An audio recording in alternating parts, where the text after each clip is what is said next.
Hey, it's Alicia, sound architect and creator of Cryptowaves, the project that takes cryptocurrency graphs and turns them into sounds. Today I wanted to answer the question, what does Uniswap sound like?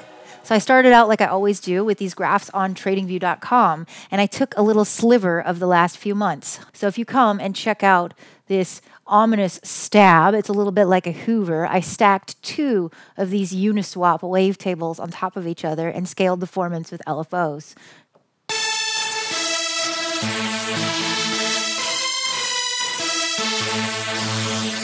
We also got this super nasty bass using just a single Uniswap wavetable in Serum.